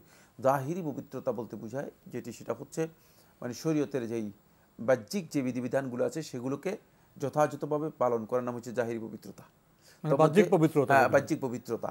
আর সেই বাহ্যিক পবিত্রতার একটি দিক হচ্ছে উযু এবং গোসল, মানে একটা ওয়ান পার্ট অফ মানে এই পবিত্রতা। এই পবিত্রতা মানে তাহারাতের একটি পার্ট হচ্ছে একটি অংশ, মানে এটা পরিপূর্ণ অংশ নয়। মানে এর মানে বাহ্যিক সমস্ত পবিত্রতাকেই ইনক্লুড করবে যখন আপনি শরীয়তের বিধিবিধানগুলোকে পরিপূর্ণরূপে কী করবেন, অনুসরণ করবেন। এটা হলো জাহিরি পবিত্রতা। আর বাতিনি পবিত্রতা হচ্ছে সেটা হলো শরীয়ত কিছু বিষয় দিয়েছে যেগুলো ইনসাইটে আমাদেরকে কি করতে হয়, অন্তর্গত বিষয় রয়েছে, সেগুলো আমাদেরকে ফলো করতে হবে। আল্লাহ তাআলার ভালোবাসা, আল্লাহর প্রতি ভয় এবং আল্লাহ রাব্বুল আলামিনের জন্য মানুষদেরকে ভালোবাসা, মানুষদের সাথে সুসম্পর্ক করা, মানুষদের জন্য নিজের অন্তরকে পবিত্র রাখা, সুস্থ রাখা এবং গুনাহমুক্ত অন্তর তৈরি করা, অন্তরে যে লোভ লালসা আছে সেগুলো থেকে মুক্ত হওয়া, এই যে মৌলিক বিষয়গুলো আছে যেগুলো মানে এই বিষয়গুলো পরিপূর্ণরূপে যদি কেউ খুব ভালো করে খেয়াল করুন, এই বিষয়গুলো কোনো ব্যক্তি যদি পরিপূর্ণরূপে মানে অন্তরে পরিচ্ছন্ন করতে পারে, এমন পরিচ্ছন্ন যে পরিচ্ছন্নতার কারণে মানে এগুলোর মানে যেগুলো অন্তর থেকে দূর করা দরকার সেগুলো দূর করতে পেরেছে, আর যেগুলো অন্তরে আনা দরকার সেগুলো আনতে পেরেছে, এটা হচ্ছে তার বাতিনি অথবা অভ্যন্তরীণ অথবা ইনসাইটের পবিত্রতা। তখন তার অন্তর কোমল হয়ে যাবে। খুবই গুরুত্বপূর্ণ প্রশ্ন আপনি করেছেন, আমরাও জানলাম, আমরা সেদিকে ইনশাল্লাহ অগ্রসর হব। প্রশ্ন নিচ্ছি। আসসালামু আলাইকুম, পরিচয় দিয়ে প্রশ্ন করুন। হ্যালো। জি, আসসালামু আলাইকুম। ওয়ালাইকুম আসসালাম, আপনার পরিচয় দিয়ে প্রশ্ন করুন। আমি রকিবুল হাসান বলছিলাম গাজীপুর থেকে। জি ভাইয়া বলুন। আমি জানতে চাচ্ছিলাম যে যে কোনো ব্যক্তি প্রতি শনিবারে রোজা রাখে, জি প্রতি শনিবারে রোজা রাখে, এখন রবিবার থেকে তো রোজা আছে, কালকে একজন বলল যে রোজার আগের দিন রোজা রাখা যাবে না, জি কিন্তু উনি প্রতি শনিবারের দিনে রোজা রাখেন, রোজা কি রাখা যাবে কালকে? আচ্ছা, সে ব্যক্তিটি কি আপনি না আপনার কোনো পরিচিত লোক? সে ব্যক্তি আমি নিজেই আর কি। আচ্ছা, তো আপনাকে একটা প্রশ্ন করি ভাইয়া, আপনি তো কোন দিকে এড়িয়ে যেতে চেয়েছিলেন, আপনি সোম বৃহস্পতিবার রোজা না রেখে শনিবার রোজার দিন আপনি কেন ধার্য করলেন একটু বলবেন আমাদের? ওটা করছিলাম যে আমার মা মারা গেছিল শনিবারের দিন, এই জন্য আর কি। আচ্ছা আচ্ছা আচ্ছা, আপনার বিষয়গুলো এখন বোঝা যাচ্ছে। পেয়েছেন তো না প্রশ্ন? প্রশ্ন পেয়েছি। এই ভাই মানে মানে মানে প্রশ্নের ভিতরে লেজ লাগিয়ে দিয়েছেন, পরে প্রশ্নটা মানে লেজ বাঁকা হয়ে গিয়েছে, জিনিসটা জটিল হয়েছে। যাই হোক, আমি একটি কথা বলবো, সেটা হলো শনিবারে সিয়াম পালন করা জায়েজ নেই, রাসূলুল্লাহ সাল্লাল্লাহু আলাইহি ওয়াসাল্লাম নিষেধ করেছেন। সুতরাং বন্ধু, আপনার এই কাজটি শুদ্ধ হয়নি, একজন আহলে ইলমের কাছ থেকে জেনে নেওয়া উচিত ছিল। রাসূলুল্লাহ সাল্লাল্লাহু আলাইহি ওয়াসাল্লাম শুধুমাত্র শনিবারকে সিয়ামের জন্য নির্দিষ্ট করতে হাদিসে নিষেধ করেছেন। সুতরাং শনিবারে সিয়াম পালন করা আপনার এই কাজটি শুদ্ধ হয়নি, এটা সর্বাবস্থায়। সুতরাং আগামীকাল মানে শনিবার শুধু সিয়ামের কারণে নয়, আগামীকাল এমনিতেই শুধু শনিবারকে সিয়ামের জন্য নির্দিষ্ট করা জায়েজ নেই, রাসূলুল্লাহ সাল্লাল্লাহু আলাইহি ওয়াসাল্লাম নিষেধ করেছেন। তাই আপনার এই সিয়ামগুলো আপনি শুদ্ধ হয়নি, যেহেতু আপনি জানতেন না এতদিন পর্যন্ত। অবশ্যই আল্লাহ সুবহানাহু ওয়া তাআলা এর জন্য আপনাকে ফজিলত দেবেন। আর মার মৃত্যুতে রোজা রাখতে হবে, এই যে বিধান, এর সাথে যে মানে লেজটি যুক্ত করে দিয়েছেন, সেই লেজটি হচ্ছে যে আপনার মা যেহেতু শনিবারে মারা গিয়েছে এই জন্য সিয়াম পালন করতেছেন শনিবারে, তাহলে এই কাজটি মানে নিছক বেদাত ছাড়া আর কিছুই না। এখানে আপনার একটা বিরাট ভুল কনসেপ্ট তৈরি হয়েছে। বরং আপনি সোমবার সিয়াম পালন করুন, বৃহস্পতিবার সিয়াম পালন করুন, অথবা মাসের 13, 14, 15 তারিখ সিয়াম পালন করুন, অথবা মাসের যে কোনো 3 দিন নির্দিষ্ট করে সিয়াম পালন করুন, এটা আপনার জন্য উত্তম। কিন্তু মা এই তারিখে মারা গেছে এই জন্য সিয়াম পালন করতে হবে না। খেয়াল রাখতে হবে যে নফল সিয়ামের জন্য যদি সুনির্দিষ্ট কোনো কারণ কোনো ব্যক্তি নির্ধারিত করে নেই, যে কারণটুকু রাসূলুল্লাহ সাল্লাল্লাহু আলাইহি ওয়াসাল্লাম নফল সিয়ামের ক্ষেত্রে রাসূলুল্লাহ নির্ধারণ করেননি, তাহলে এই কাজটি বেদাত হবে, যেহেতু কারণটা আমি তৈরি করেছি। এখন এই শনিবারের সিয়ামের কারণ কি? কারণ হচ্ছে আমার মা মারা গিয়েছে, এটা রাসূলুল্লাহ সাল্লাল্লাহু আলাইহি ওয়াসাল্লামের সময় রাসূলুল্লাহ সাল্লাল্লাহু আলাইহি ওয়াসাল্লামের সন্তানরা মারা গিয়েছেন, রাসূলুল্লাহ সাল্লাল্লাহু আলাইহি ওয়াসাল্লামের মেয়েরা মারা গিয়েছেন, রাসূলুল্লাহ সাল্লাল্লাহু আলাইহি ওয়াসাল্লামের সময় খাদিজাতুল কুবরা রাদিয়াল্লাহু তাআলা স্ত্রীরা মারা গিয়েছেন। সুতরাং রাসূলুল্লাহ সাল্লাল্লাহু আলাইহি ওয়াসাল্লাম কি তাদের জন্য মানে এই কারণে কি রাসূল সাল্লাল্লাহু আলাইহি ওয়াসাল্লাম ওই দিন সিয়াম পালন করেছেন বা ওই ধরনের দিনকে সিয়ামের জন্য নির্দিষ্ট করেছেন? না। সুতরাং যেই কারণে রাসূলুল্লাহ সাল্লাল্লাহু আলাইহি ওয়াসাল্লাম সিয়াম পালন করেন নাই, এমন একটি কারণকে যদি আপনি সিয়ামের কারণ হিসেবে নির্ধারণ করে নেন, তাহলে আপনার এই কাজটি বেদাত হয়ে যাবে, এটা ইবাদত হবে না। যেহেতু এই মাসআলা হয়তো আপনার জানা ছিল না, আপনি অবশ্যই আল্লাহ সুবহানাহু ওয়া তাআলা আপনাকে এর জন্য ক্ষমা করবেন এবং আপনি এর সওয়াব ইনশাআল্লাহ তাআলা পেয়ে যাবেন। আমরা খুবই গুরুত্বপূর্ণ বিষয়ে অবগত হলাম। প্রিয় দর্শক, প্রশ্ন নিচ্ছি। আসসালামু আলাইকুম, পরিচয় দিয়ে প্রশ্ন করুন। আসসালামু রাহমাতুল্লাহ, আমি বগুড়া থেকে ফাতেমা বলছি। জি বলুন। জি, আমার প্রথম প্রশ্ন হচ্ছে, কারো পক্ষ থেকে যদি মহারণা দিয়ে দেওয়া হয়, অর্থাৎ ছেলেকে বিয়ে করিয়েছে বাবা, মানে ছেলে কোনো ইনকাম করে না, হয়তো পড়াশোনা করছে অথবা পড়াশোনা শেষ, কোনো চাকরি বাকরি হয় নাই, তাহলে বাবা কি তার ছেলের পক্ষ থেকে মহারণা দিয়ে দিতে পারবে? জি। আর দ্বিতীয় প্রশ্ন হচ্ছে, কাউকে সংশোধনের জন্য মানে পারিবারিক কি কোনো তার বিষয়ে আলোচনা যদি করা হয়, তাহলে কি এটা গীবতের পর্যায়ে পড়বে?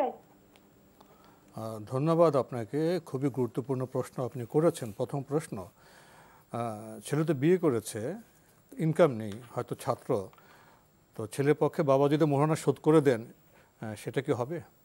হ্যাঁ, বাবা শোধ করতে পারেন, ভাইও শোধ করতে পারেন, অন্য কোনো আত্মীয় শোধ করতে পারেন, বন্ধুও শোধ করে দিতে পারেন, কারণ পাওনাটুকু শোধ করে দিলেই শোধ হয়ে যাবে। জি, যে কোনো ব্যক্তি উনি ছাত্র, ইনকাম নেই, কোথা থেকে শোধ করবেন? জি জি, বাবা তো শোধ করে, এটা খুব ভালো বিষয়। এটা বাবার পক্ষ থেকে ইহসান, বাবা শোধ করে দিয়েছেন, এটা অনেক বড় অনুগ্রহ করেছেন বাবা। বাবার উপর ফরজ নয়, কিন্তু বাবা ইহসান করেছেন, অনুগ্রহ করেছেন। জি, আরেকটি প্রশ্ন করেছেন, আমরা তো পরিবারে জীবনযাপন করি, অনেক ভুল টুল হয়, তো সংশোধনের উদ্দেশ্যে যদি কেউ কথা বলেন সেটা কি গীবত হবে? সংশোধনের উদ্দেশ্যে যিনি সংশোধন করার ক্ষমতা রাখেন, মানে যার কাছে সংশোধনের অথরিটি আছে, তার কাছে আলোচনা করলে গীবত হবে না। কিন্তু সংশোধনের উদ্দেশ্যে দুইজন গোপনে, মানে দুইজনের সাথে মানে আলাদা আলোচনা করলেন, এই দুজনের সাথে আলাদা আলোচনা করলেন, এটা গীবত, অবশ্যই কবিরা গুনাহ হবে। কারণ এখানে সংশোধন নেই। সংশোধন হ্যাঁ কর্তৃপক্ষ যদি হয়ে থাকে, মানে যিনি সুনির্দিষ্ট ব্যক্তি, কর্তৃপক্ষ, মানে তিনি সংশোধনের অথরিটি, অভিভাবক, তার কাছে যদি আলোচনা করা হয়ে থাকে তাহলে এটা গীবত হবে না, কারণ তিনি সংশোধন করতে সাহায্য করতে পারেন। আর শুধু সংশোধন আলোচনা করা নিজেরা সেটা গীবত হয়ে যাবে। তাহলে জিনিস সুনির্দিষ্ট হতে হবে এবং ফলপ্রসূ হতে হবে। ফলপ্রসূ হতে হবে। সংশোধন যিনি করার মতো অথরিটি, যার কাছে ক্ষমতা আছে, তার সাথে আলোচনা করলে এটি জায়েজ রয়েছে। আমরা আশা করি পার্থক্যটি উপলব্ধি করব। প্রিয় দর্শক, প্রশ্ন নিচ্ছি। আসসালামু আলাইকুম, পরিচয় দিয়ে প্রশ্ন করুন। হ্যালো, আমি শামসুল আলম, রাজশাহী থেকে বলছি। জি ভাইয়া বলুন। আচ্ছা, আমার এই যে রোজার মধ্যে আপনার যে করোনার যে টিকাটা দেওয়া হচ্ছে, এটা কি দেওয়া যাবে? আচ্ছা, আর কোনো প্রশ্ন আছে? জি না, আমার এই একটাই। ধন্যবাদ আপনাকে, প্রশ্নতে পেয়েছেন। হ্যাঁ, করোনা টিকা দিতে পারবেন, এতে সিয়াম নষ্ট হবে না ইনশাআল্লাহ তাআলা। এটাই বিশুদ্ধ বক্তব্য। এই যুগের ইসলামিক স্কলার যারা আছেন সবাই ঐকমত্যে বক্তব্য দিয়েছেন। আমরা জানলাম রোজার সময় আমরা করোনার টিকা নিতে পারবো, এতে রোজা নষ্ট হবে না। আমরা প্রশ্ন নিচ্ছি। আসসালামু আলাইকুম, পরিচয় দিয়ে প্রশ্ন করুন। আসসালামু আলাইকুম। ওয়ালাইকুম আসসালাম। আমি কুষ্টিয়া থেকে বলছি। জি, আচ্ছা, আমরা যে দরুদ ইব্রাহিম পড়ি, তাছাড়া বিভিন্ন কিতাবে অনেক দরুদ পাওয়া যায়, এগুলি কি সহিহ পড়া যাবে? জি, মানে নামাজের জন্য না, নামাজের দরুদ ইব্রাহিম পড়লাম, তাছাড়া অনেক কিতাবের ভিতরে অনেক দরুদ যেগুলো পাওয়া যায়। জি, আপনার প্রশ্ন পেয়েছি আমরা। আপনার কি আর কোনো প্রশ্ন আছে? আপনার হচ্ছে বলছি যে আমরা যে কথা বলি যে আপনার একজন অসুস্থ ব্যক্তি যদি রোজাদা মানে থাকতে পারবে না, তার কাফারা মধ্যবিত্ত পরিবার কেমন কাফারা দিবে? ধন্যবাদ আপনাকে। আপনার প্রথম প্রশ্ন, আপনি দরুদ ইব্রাহিমের কথা জেনেছেন। আপনি বলছেন যে বিভিন্ন গ্রন্থে আরও অনেক দরুদের সাথে আপনি পরিচিত হয়েছেন, তো নামাজে সেসব দরুদ কি পড়া যাবে দরুদ ইব্রাহিমের পরিবর্তে? না, নামাজের মধ্যে দরুদ ইব্রাহিম পড়াটাই হচ্ছে সুন্নাহ। এছাড়া অন্য কোনো দরুদ পড়া নামাজের মধ্যে বৈধ নয়। বাকি নামাজ ছাড়া যদি অন্য কোনো দরুদ যদি পড়েন, আপনি পড়তে পারেন, তবে শর্ত হচ্ছে সেগুলো শুদ্ধ কিনা জানতে হবে। সেগুলো শুদ্ধ কিনা আপনাকে জানতে হবে, এবং এটা জানা আপনার জন্য কঠিন হতে পারে। কারণ সহিহ সনদে যে সমস্ত দরুদ সাব্যস্ত হয়েছে সেগুলো যদি আপনি জানেন, তাহলে সেটা আপনি কি করতে পারেন, পড়তে পারেন। বাকি দরুদের নামে অনেক আবল তাবল দরুদ, অনেক আবেগ, সীমা অতিক্রম করা অনেক বিষয় সংযুক্ত করে দেওয়া হয়েছে। এক্ষেত্রে মানে যাতে করে আমরা দরুদের ক্ষেত্রে সীমালঙ্ঘন না করি এবং নিজেদের মন মতো মন গড়া ইবাদতে আমরা লিপ্ত না হই, এই জন্য উত্তম হচ্ছে দরুদ ইব্রাহিমের মধ্যেই মন হাসের থাকা, সীমাবদ্ধ থাকা। এর মধ্যে সীমাবদ্ধ থাকলে আপনি আর বাড়াবাড়ি করলেন না, ভুল করার সম্ভাবনা থাকলো না। সুতরাং এতটুকুই সীমাবদ্ধ থাকাই উত্তম। বাকি যে সমস্ত দরুদগুলো করা হয়েছে সেগুলো সনদের দিক থেকে যথেষ্ট বিতর্কও রয়েছে। আরেকটি প্রশ্ন, কোনো ব্যক্তি অসুস্থ, তিনি রোজা রাখতে পারছেন না, তিনি মধ্যবিত্ত তার পরিবার, তো সেক্ষেত্রে তার কাফারা পরিমাণটা কেমন হবে? রোজার জন্য কোনো কাফারা নেই। রোজার জন্য যেটা আদায় করা হয় থাকে সেটা ফিদিয়া, কাফারা এখানে নয়। কাফারা হচ্ছে যিনি ইচ্ছাকৃত মানে রমজান মাসের হুরমত নষ্ট করবেন, ইচ্ছাকৃতভাবে রমাদান মাসের হুরমত যিনি নষ্ট করবেন, তার উপর কাফারা আসবে। কিন্তু এটা হচ্ছে যে ব্যক্তি সিয়াম পালন করতে পারছে না অসুস্থতার কারণে, তার জন্য ফিদিয়া আসবে। ফিদিয়া হচ্ছে একজন মিসকিনকে খাওয়ানোর ব্যবস্থা করা। কিন্তু কোনো ব্যক্তি যদি একজন মিসকিনকে খাওয়ানোর কোনো ব্যবস্থা তার না থাকে, সে এমন যে তার শারীরিকভাবে মানে আর্থিকভাবে সেই সক্ষমতা নেই যে তিনি কি করতে পারেন, একজন মিসকিনকে খাবার দিতে পারেন, সেক্ষেত্রে তিনি শুধুমাত্র আল্লাহ রাব্বুল আলামিনের কাছে দোয়া করবেন, আল্লাহ রাব্বুল আলামিনের কাছে ক্ষমা প্রার্থনা করবেন। এই মধ্যবিত্ত, উনি তো ফিদিয়া মধ্যমানের খাওয়ালে তো হয়ে যায়। একবেলা খাওয়ানো মধ্যবিত্তের জন্য কোনো সমস্যা আছে বলে আমি জানি না, কিন্তু তিনি যেহেতু প্রশ্ন করেছেন, জি, যদি আর্থিকভাবে সেই সামর্থ্য না থাকে তাহলে তিনি শুধুমাত্র আল্লাহ তাআলার কাছে ক্ষমা প্রার্থনা করবেন, তওবা করবেন, দোয়া করবেন। জি, আমরা জানলাম বিষয়গুলি সম্পর্কে। প্রিয় দর্শক, প্রশ্ন নিচ্ছি। আসসালামু আলাইকুম, পরিচয় দিয়ে প্রশ্ন করুন। ওয়ালাইকুম আসসালাম। ওয়ালাইকুম আসসালাম, আপনার পরিচয় দিয়ে প্রশ্ন করুন, আমরা আপনাকে শুনতে পাচ্ছি। যেমন মাহমুদ, আমি জানতে চাচ্ছি যে এই যে পবিত্র রমজান আসছে সামনে, সেক্ষেত্রে যারা বিভিন্ন কার্যালয়ে দুর্নীতির অর্থাৎ ঘুষ যেটাকে আমরা বলি সেটি গ্রহণ করে এবং সুদ, এই দুটি গ্রহণ করে, সেক্ষেত্রে তাদের রোজাটা আসলে কতটা ক্ষতিগ্রস্ত হবে, এটি হচ্ছে একটি প্রশ্ন। আর আরেকটি প্রশ্ন হচ্ছে আমার, যে সুদ এবং ব্যবসা এটার মধ্যে কতটুকু সূক্ষ্ম পার্থক্য রয়েছে একটু যদি জানান। ধন্যবাদ আপনাকে। আপনি বলছেন যে রমজান তো শুরু হয়ে গেল, তো দেখা যায় অনেকে রোজাও রাখছেন, আবার দুর্নীতি করছেন, ঘুষ সুদের চর্চা করছেন। এই কাজের কারণে তাদের রোজা কতটা ক্ষতিগ্রস্ত হবে? তাদের এই সিয়াম শুধুমাত্র সিয়ামের লৌকিক যে বিধান, এই বিধান সম্পন্ন হবে, বাকি সিয়ামের যে হাকিকত রয়েছে সে হাকিকত তিনি পূরণ করতে পারবেন না। এই সিয়াম থেকে তিনি সিয়ামের যে টার্গেট রয়েছে, যে গন্তব্য রয়েছে, সে গন্তব্যে পৌঁছতে পারবেন না।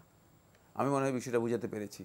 সিয়ামটা শুধুমাত্র ক্ষুধার কষ্ট, পিপাসার কষ্ট এবং টেন্ডেন্সির চাহিদা অপূরণ থেকে যাওয়ার কষ্ট, এটাই ছাড়া আর কিছুই সিয়াম থেকে তিনি অ্যাচিভ করতে পারবেন না।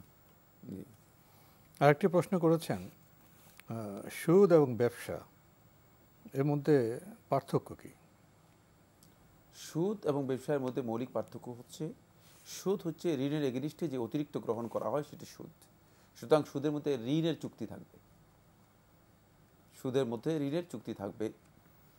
আর ব্যবসায়ের মধ্যে কোনো ঋণের চুক্তি থাকবে না, ব্যবসায়ের মধ্যে লেনদেন থাকবে, ব্যবসার মধ্যে লেনদেন থাকবে, সেখানে বেচা কেনা, আদান প্রদান, লেনদেন থাকবে। আর ব্যবসায়ের মধ্যে যেই অতিরিক্তটুকু গ্রহণ করা হয় থাকে, সেই অতিরিক্তটুকু লেনদেনের এগেনিস্টে পরস্পরের সম্মতিতে এই অতিরিক্ত গ্রহণ করা হয়ে থাকে, এই অতিরিক্ত পরস্পরের সম্মতিতে গ্রহণ করা হয়ে থাকে, এতে দুজনেই সন্তুষ্ট থাকেন। জি, আমরা জানলাম বিষয় দুটি সম্পর্কে। প্রিয় দর্শক, প্রশ্ন নিচ্ছি। আসসালামু আলাইকুম, পরিচয় দিয়ে প্রশ্ন করুন।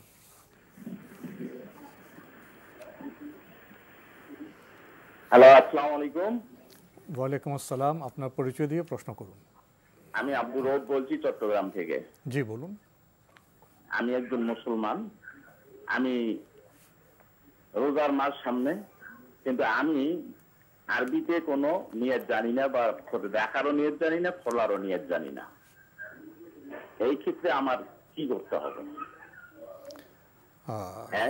আর 2 নাম্বার হলো, বেতন আজকের নামাজের কোন নির্দিষ্ট কোন সূরা আছে নাকি? কোন নামাজের? তাহাজ্জুদের নামাজ। তাহাজ্জুদ কোন নির্দিষ্ট সূরা আছে নাকি? ধন্যবাদ আপনাকে। দুটি প্রশ্নে আমরা সীমিত থাকি। ধন্যবাদ আপনাকে।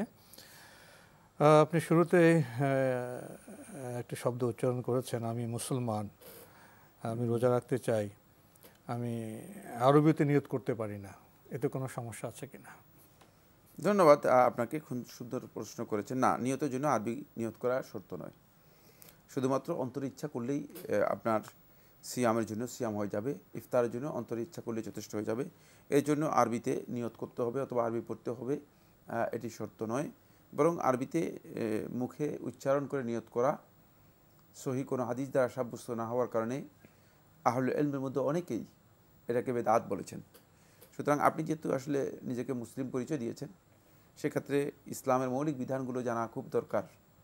আমি অনুরোধ করব, মানে মুসলমান শুধু মুখে বললে হবে না, মুসলমান হিসেবে আমাদের জানার যে বিষয়গুলো আছে সেগুলো জেনে নেওয়ার জন্য চেষ্টা করবেন, আল্লাহ তাআলা আপনাকে তৌফিক দান করুন। তো ওনার নির্দিষ্ট প্রশ্ন আমরা এটা জানলাম, উনি শুধু মনে মনে নিয়ত করবে যে আমি রোজা রাখবো বাস, জি, আর ইফতার সময় আমি রোজা ভাঙছি, মনে মনে নিয়ত করলে হয়ে যাবে, যথেষ্ট। জি, এর জন্য এটা তো আপনার জন্য অনেক সহজ হয়ে গেল। উনি আরেকটি প্রশ্ন করেছেন, তাহাজ্জুদ নামাজের জন্য কি নির্দিষ্ট কোনো সূরা আছে? না, তাহাজ্জুদের সালাতের জন্য নির্দিষ্ট কোনো সূরা নেই। তাহাজ্জুদের সালাত যে কোনো সূরা দিয়ে আপনি আদায় করতে পারেন ইনশাআল্লাহ। আমরা জানলাম বিষয়গুলি সম্পর্কে। প্রিয় দর্শক, প্রশ্ন নিচ্ছে। আসসালামু আলাইকুম, পরিচয় দিয়ে প্রশ্ন করুন। মোহাম্মদ আসলাম বলছি। জি ভাইয়া বলুন। জি, আমি জানতে চাচ্ছিলাম যে আমি নিত্য মা বাবার জন্য নফল নামাজ পড়ি, এটা কি পড়া যাবে কিনা? আর কোনো প্রশ্ন আছে? না, এইটাই উদ্দেশ্য করে বাবা মার মৃত্যু বাবা মা। জি জি জি জি, ধন্যবাদ আপনাকে। আপনি প্রশ্ন করেছেন মৃত মা বাবার জন্য আপনি নফল নামাজ আদায় করে থাকেন, এটা করা যাবে কিনা? না, মৃত মা বাবার জন্য নফল নামাজ পড়া জায়েজ নেই। নামাজ ইবাদত প্রত্যেকটি কার জন্য হবে? আল্লাহর জন্য হবে। সুতরাং মা বাবার জন্য যে নফল নামাজ আদায় করতেছেন সেগুলো আপনি শরিয়া সম্মত পদ্ধতিতে আদায় করছেন না, এগুলো বেদাত হবে। মা বাবার মৃত্যুর জন্য, মানে মৃত্যুর কারণে একজন সন্তান মা বাবার জন্য কি করতে পারবে সেগুলো রাসূলুল্লাহ সাল্লাল্লাহু আলাইহি ওয়াসাল্লাম আমাদেরকে জানিয়েছেন। তার মধ্যে রাসূলুল্লাহ সাল্লাল্লাহু আলাইহি ওয়াসাল্লাম স্পষ্ট করে বলেছেন যে সন্তানের কাজ হচ্ছে ওয়ালাদুন সালিহুন ইয়াদউ লাহু, নেক সন্তান, যে নেক সন্তান মা বাবার জন্য দোয়া করবে। তো আপনি নামাজ পড়ে দোয়া করবেন, আপনি নামাজ পড়ে দোয়া করবেন, আপনি নামাজ পড়বেন আল্লাহর জন্য, আল্লাহ তাআলার কাছে দোয়া করবেন তাদের জন্য, কিন্তু আপনি নামাজ পড়বেন আল্লাহর জন্য। আপনি পুরা ভুল একটি চিন্তার মধ্যে আছেন, ভুল একটি কাজের মধ্যে আছেন। মা বাবার জন্য নামাজ পড়া জায়েজ নেই, এবং এই কাজটি মানে মৃত্যুর কারণে মৃত্যুকে লক্ষ্য করে যদি করা হয় থাকে তাহলে এটি শুদ্ধ হবে না, বরং ভুল কাজ হবে। প্রিয় দর্শক, আমরা জানলাম আমরা নামাজ পড়ব আল্লাহর সন্তুষ্টির জন্য, আর নামাজ পড়ে আমরা দোয়া করব মা বাবা এবং আত্মীয় স্বজনদের জন্য। প্রশ্ন নিচ্ছি। আসসালামু আলাইকুম, পরিচয় দিয়ে প্রশ্ন করুন। জি, ওয়ালাইকুম আসসালাম। আমি মিজান বলতেছি ঢাকা থেকে। জি ভাইয়া বলুন। আচ্ছা, আমার যদি অনুমতি দেন আমি ছোট ছোট 3টা প্রশ্ন করতে যাচ্ছি। প্রশ্ন করুন। আচ্ছা, প্রথম প্রশ্নটা হলো যে আমি যখন একা একা মানে জামাত বাদে ফরজ নামাজটা পড়ি, তখন আমি একটা সূরা নির্দিষ্ট করে পড়ি, সূরা ইখলাস। এই নিয়তে পড়ে যে এটা আল্লাহ মানে একতাবাদের একদম মানে অনেক বড় একটা দলিল। এটা পড়ার পিছনে কারণ হলো যে আমি একটা ঘটনা শুনেছি যে মানে সে কোন একজন ইমাম মানে জামানায় উনি ইমামতি করার সময় উনি এই নামাজটা পড়তেন, শুধু আল্লাহর একাত্মবাদের ঘোষণা এটা বেশি আসে। সো এই ফরজ নামাজে সূরা ইখলাসটা নির্দিষ্ট করে পড়াটা সঠিক কিনা, তো এই একটা প্রশ্ন। সেকেন্ড প্রশ্ন হলো যে বেতের নামাজের ক্ষেত্রে যখন তৃতীয় রাকাতে সূরা ফাতিহা এবং অন্য সূরা পড়ার পরে যখন সূরা মানে দোয়া কুনুতটা পড়ি, তখন হাতটা কি ছেড়ে দেব নাকি মুআযাদার মতো করে ধরে রাখবো?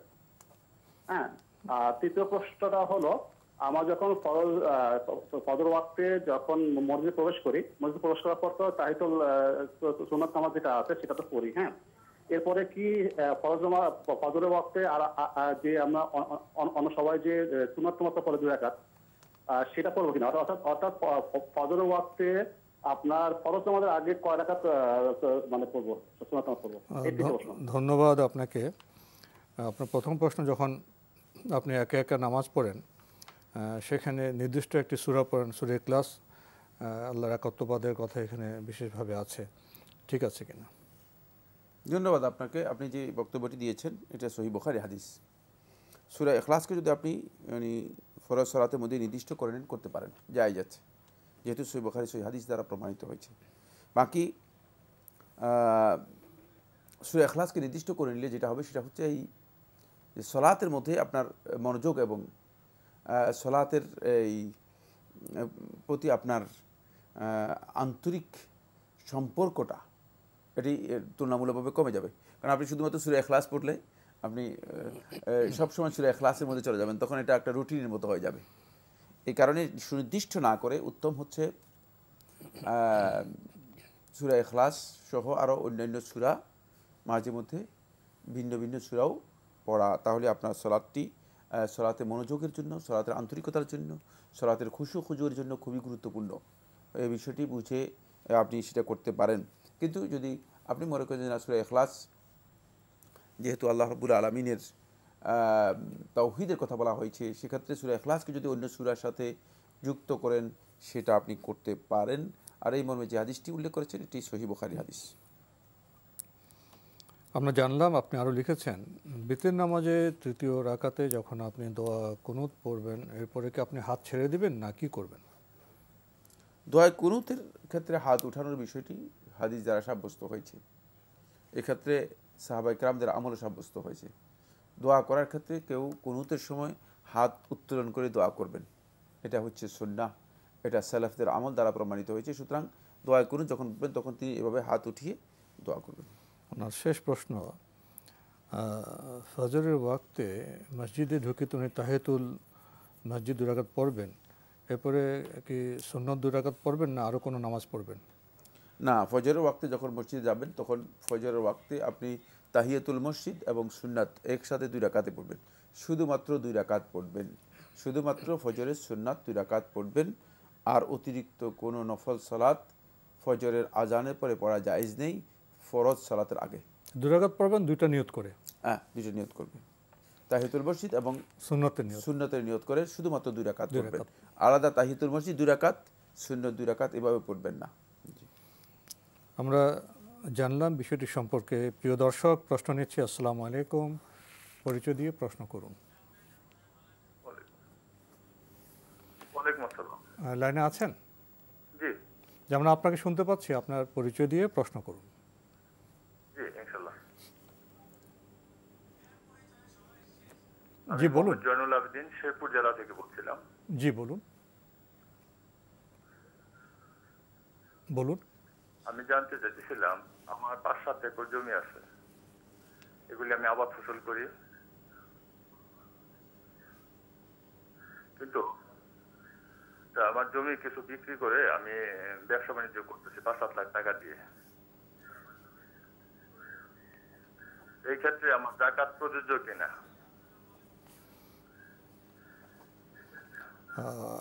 যাকাত, আসলে যাকাতে তো কিছু তথ্য লাগবে, হিসেব লাগবে। এখন আমার কোনো কেস নাই, আমি জমি বিক্রি করে 5-7 লাখ টাকা দিয়ে আমি ব্যবসা বাণিজ্য করতেছি। আপনি কত, 7 লাখ টাকার মতো? জি জি জি। আপনি জমি বিক্রি করে টাকা পেয়েছেন 7 লাখ, সে 7 লাখ টাকা দিয়ে ব্যবসা বাণিজ্য করছেন। জি। তো এখন এর জায়গাটা আপনি কিভাবে ঠিক করবেন, এই তো? জি জি জি জি। এটা কি আমার জাকাত দেওয়া লাগবে কিনা? জি জি জি। 1 নম্বর প্রশ্ন। জি। 2 নম্বর, জি আমরা একবারে সময় শেষ পর্যন্ত চলে এসেছি, আমরা আজকে আপনার প্রশ্ন নিতে পারছি না। আপনার প্রশ্ন তো পেয়েছেন? হ্যাঁ, প্রশ্ন পেয়েছি, অসম্পন্ন প্রশ্ন। প্রথম কথা হচ্ছে যাকাত যদি আপনার কাছে, আপনি যে ব্যবসা বাণিজ্য করেন সেই ব্যবসা বাণিজ্যের আপনার কাছে যদি চলমান পুঁজি থাকে আর সেটা যদি 1 বছর কন্টিনিউ আপনার কাছে থাকে তাহলে আপনাকে যাকাত দিতে হবে, আপনাকে যাকাত দিতে হবে। বাকি আপনি এটা স্পষ্ট করেনি কি ব্যবসা বাণিজ্য করছেন বা কী অবস্থা, আপনার এখানে কিছু ঘাটতি আছে। আপনি পরবর্তীতে অন্য কোনো যোগ্য আলেমের কাছ থেকে বিষয়টি বিস্তারিত জেনে নেওয়ার জন্য চেষ্টা করবেন। প্রিয় দর্শক, সময়ের কারণে আমরা আজকে আর প্রশ্ন নিতে পারছি না, তবে আপনাদের অবগতির জন্য জানাতে পারি সপ্তাহে রবি, সোম, মঙ্গল, বুধ বিকেল 5:30টায় আমরা যে অনুষ্ঠান করি আপনার জিজ্ঞাসা, সেখানে আপনাদের মনে জায়গা প্রশ্ন তো আমরা নিয়ে থাকি। তবে রমজানে আমাদের সারা বছরে যে নিয়ম সেখানে একটু পরিবর্তন হবে। রমজানে প্রতি রাতে আমরা আপনাদের মুখোমুখি হব, প্রতি রাতে লাইভ প্রোগ্রাম হবে।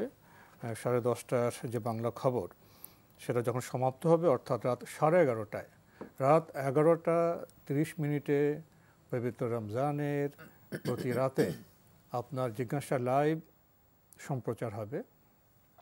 ওইসব অনুষ্ঠানে আমরা আপনাদের মনে জায়গার প্রশ্ন, চিঠির মনে প্রশ্ন আছে আমরা জবাব দেওয়ার চেষ্টা করব লাইভ প্রোগ্রামে। আর রমজান শেষে আমরা আপনাদের মনে জায়গার প্রশ্ন চিঠির মাধ্যমে, ইমেলের মাধ্যমে নেব।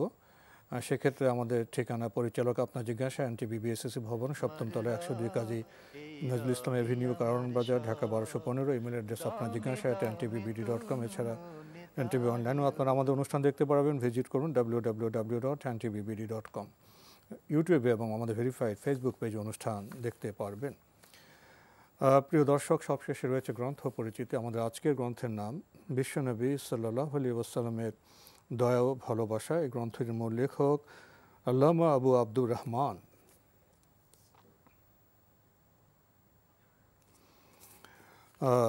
এই গুরুত্বপূর্ণ গ্রন্থটি বাংলা রূপান্তর ও সম্পাদনা করেছেন মাওলানা ডক্টর শাহ মোহাম্মদ আব্দুর রহিম মোহাম্মদ নাসির উদ্দিন। প্রকাশ করেছে সোনালী সোপান প্রকাশন। এই গ্রন্থের অনেক বিস্তারিত সূচি আছে নবী ইসলামের জীবনের বিভিন্ন পর্যায় সম্পর্কে। চমৎকার এই গ্রন্থটি কেউ যদি পেতে চান টেলিফোনে যোগাযোগ করতে পারেন। আর গ্রন্থটির মূল্য 230 টাকা। Telephone number 01715819869। আবারও বলছি, টেলিফোন নম্বর 01715819869। বিশ্বনবী সাল্লাল্লাহু আলাইহি ওয়াসাল্লামের দয়া ও ভালোবাসা যদি সংক্ষেপে কিছু বলতেন। বিশ্বনবী সাল্লাল্লাহু আলাইহি ওয়াসাল্লামের দয়া ও ভালোবাসা, আমরা জানি যে নবী সাল্লাল্লাহু আলাইহি ওয়াসাল্লামকে আল্লাহ সুবহানাহু ওয়া তাআলা প্রেরণ করেছেন ওমা আরসালনাকা ইল্লা রাহমাতাল লিল আলামিন, গোটা বিশ্ববাসীর জন্য রহমত হিসেবে। সুতরাং দয়া এই দয়াল নবীর কাছ থেকেই আমরা পাবো। তার সম্পর্কে জানতে হলে আমরা অবশ্যই তার দয়ার বিষয়গুলো আমাদেরকে রাসূলুল্লাহ সাল্লাল্লাহু আলাইহি ওয়াসাল্লামের জীবনী থেকে ভালো করে জানতে হবে। রাসূল সাল্লাল্লাহু আলাইহি ওয়াসাল্লামের জীবনীর এক বিশাল অংশ থেকে তার ভালোবাসা এবং দয়ার দিকগুলোকে তুলে ধরা হয়েছে। এটা আমাদের জন্য খুবই গুরুত্বপূর্ণ, কারণ ভালোবাসা এবং দয়া এই দুটি হচ্ছে মানব জীবনের সমৃদ্ধি এবং সম্পর্ক মানে স্থিতিশীল করার জন্য অত্যন্ত গুরুত্বপূর্ণ একটি উপাদান। এই কারণে আল্লাহ সুবহানাহু ওয়া তাআলা এই উপাদানের প্রতি অনেক বেশি গুরুত্ব দিয়েছেন। ফলে রাসূলুল্লাহ সাল্লাল্লাহু আলাইহি ওয়াসাল্লাম আমাদেরকে উদ্বুদ্ধ করেছেন যাতে করে আমরা দয়াবান হতে পারি এবং আমরা পরস্পরের মাঝে যে ভালোবাসা আছে এই বন্ধন, ভালোবাসার বন্ধনটুকু ঠিক রাখতে পারি। তাই রাসূল সাল্লাল্লাহু আলাইহি ওয়াসাল্লাম সম্পর্কে জানা আমাদের খুবই দরকার। তো আজকে আমাদের এখানে শেষ করতে হচ্ছে। আপনাকে অনেক ধন্যবাদ। আপনাকে অশেষ ধন্যবাদ। প্রিয় দর্শক, আসুন আমরা রাসূল সাল্লাল্লাহু আলাইহি ওয়াসাল্লামের জীবনী জানি, গ্রন্থ পাঠ করি। আর শেষে আবারও বলতে চাই, পবিত্র রমজানে আমাদের এই শুক্রবারের লাইভ প্রোগ্রাম যেটা সকালে হয় 10:40-এ, সেটা রমজান মাসে হবে না। বিকেলের আপনার জিজ্ঞাসা এবং ইসলামী অনুষ্ঠান বিভাগের অন্যান্য অনুষ্ঠানও হবে না। তবে ইনশাল্লাহ রমজানের প্রতি রাতে 11:30টায় আপনার জিজ্ঞাসা লাইভ অনুষ্ঠানটি হবে, সেখানে দেখা হবে। আপনারা সবাই ভালো থাকবেন। রমজান সবার সুন্দর হোক, সফল হোক, এই কামনা করে আজকের অনুষ্ঠান শেষ করছে। প্রিয় দর্শক, মহান আল্লাহ আমাদের সবাইকে নিরাপদে রাখুন, রাখুন শান্তিতে। আসসালামু আলাইকুম। আল্লাহ আমার রব, এই রবি আমার সব, দামে দামে তুন মনে তারি অনুভব। আল্লাহ আমার রব, এই রবি আমার সব।